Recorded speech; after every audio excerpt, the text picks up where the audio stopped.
Good morning, good afternoon, wherever you are. So a few questions. I had someone message me asking how much of, muscle building, leanness, etc. is genetics. There is obviously a big aspect of it that is genetics. I am not a geneticist, so I'm not going to pretend I know the ins and outs of it. But, some people will respond to weight training better. Some people naturally will have a higher calorie output, so therefore they could lose weight quicker or burn fat quicker. Some people retain muscle better than others. So this is really an independent thing. Another big factor is some people will obviously put on muscle easier in certain places than others, and will also take off fat easier in other places than others.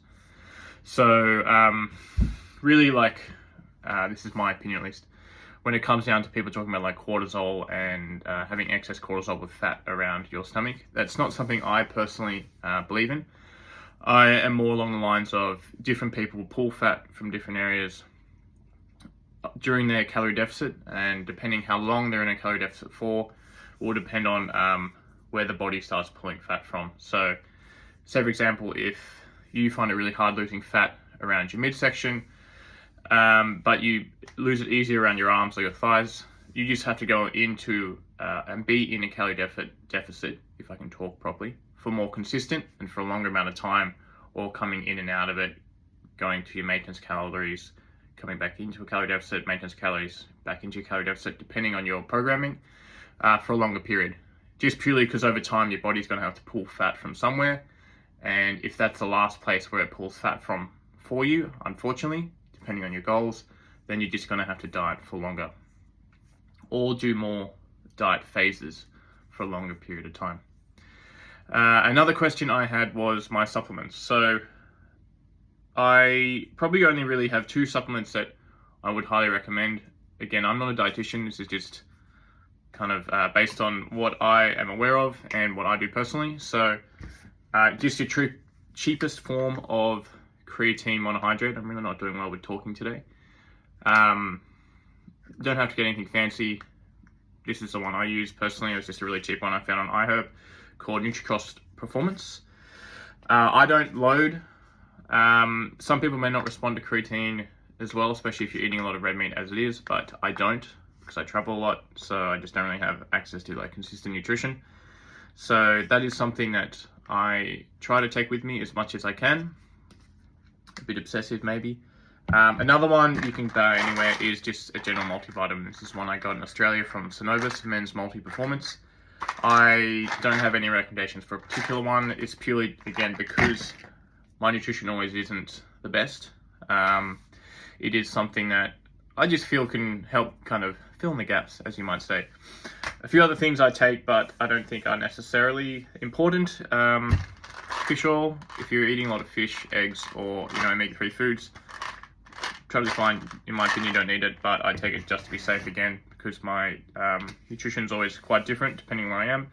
This is something a sports doctor recommended me, boron, because I do have osteoarthritis. So he was saying it might help with the bone density, because even though I can't regrow my cartilage, the parts that are bone on bone, if we can make the bone stronger and more dense, it might help. I've been on and off it quite a few times. I personally don't notice a difference. I just buy it when I remember and then use it when I can. It's probably a waste of money, to be honest. I don't find it necessarily, like I said, helpful, because the difference of being on it and off it, I haven't really noticed. Another one I do is zinc.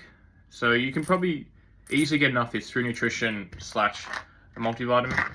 I do take this every day. It's something I do also buy. Again, I'm not necessarily recommend it, but I'm the person who gets sick quite easily. And placebo or not, I have noticed when I do take zinc tablets externally, I get sick a lot less often. Touch wood. So yeah, up to you. Again, I think you get enough from a multivitamin and a well-balanced diet. Protein powders are awesome.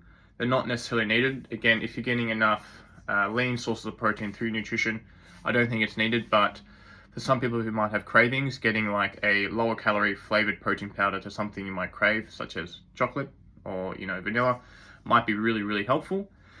It has definitely helped me in the past, and I do sometimes have them, but not often, especially when I started getting a lot of skin issues. I started getting a lot of acne because I was, one reason potentially because I was pumping too many protein shakes out, just because they were really easy.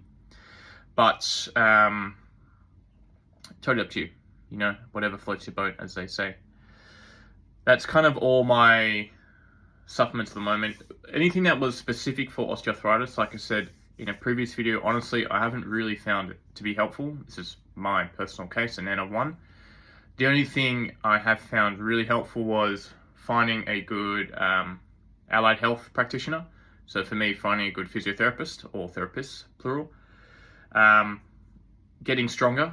So with strength training, it's increased my pain tolerance. So I can do more within that same pain threshold I've talked about in another video that I'm kind of comfortable working with. I have more muscle mass to help support my joints, or my knees in this case, which are the two osteoarthritic joints. And also I have more muscle mass which helps with the shock absorption for example, when I'm walking. Each step you take, obviously there's a certain amount of shock that will go through your body and obviously through your joints regardless, but having more muscle mass helps kind of disperse that a bit better and then keep the joint more stable as you're moving. So supplements aside, personally I think the best thing has been the strength training. Another thing that might be overlooked is just keeping a healthy weight / body fat percentage. So obviously the heavier we are, especially body fat, the more force that is going through your joint regardless. Standing, stepping, whenever you're basically putting pressure or weight through it, the heavier you are, the more it's going to go through it. So A, if I'm stronger, B, if I have more muscle mass, as we talked about before, that helps with the shock absorption and stability. That will help with your osteoarthritic pain.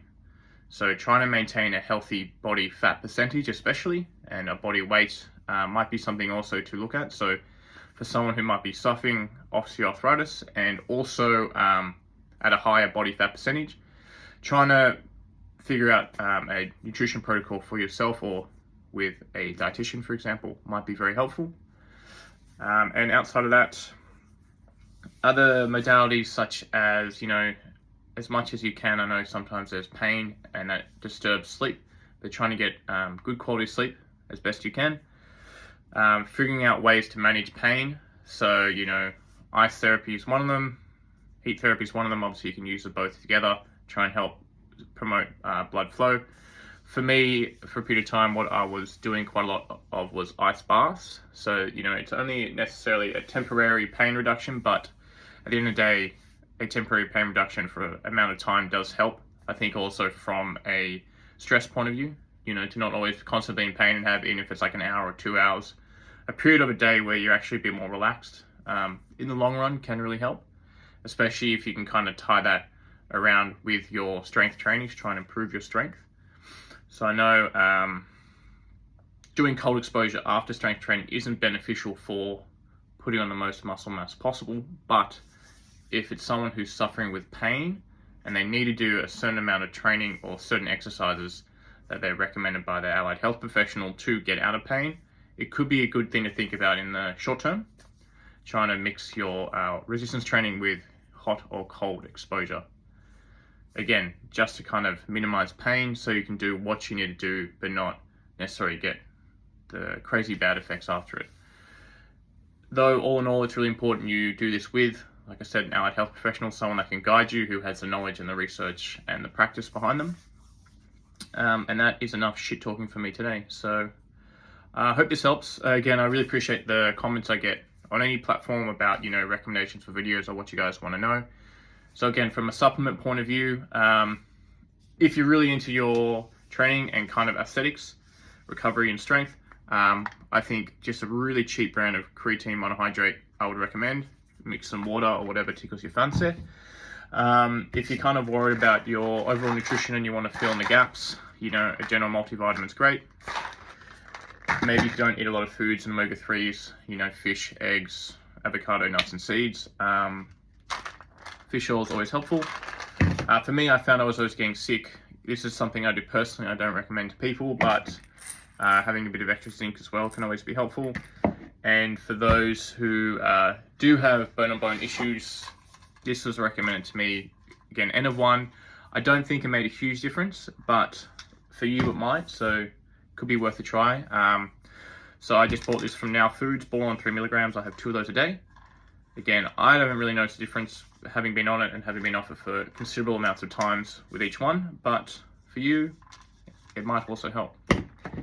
Anyway, hope you're well. Enjoy the weekday, weekend, whenever you're watching this, and until next time.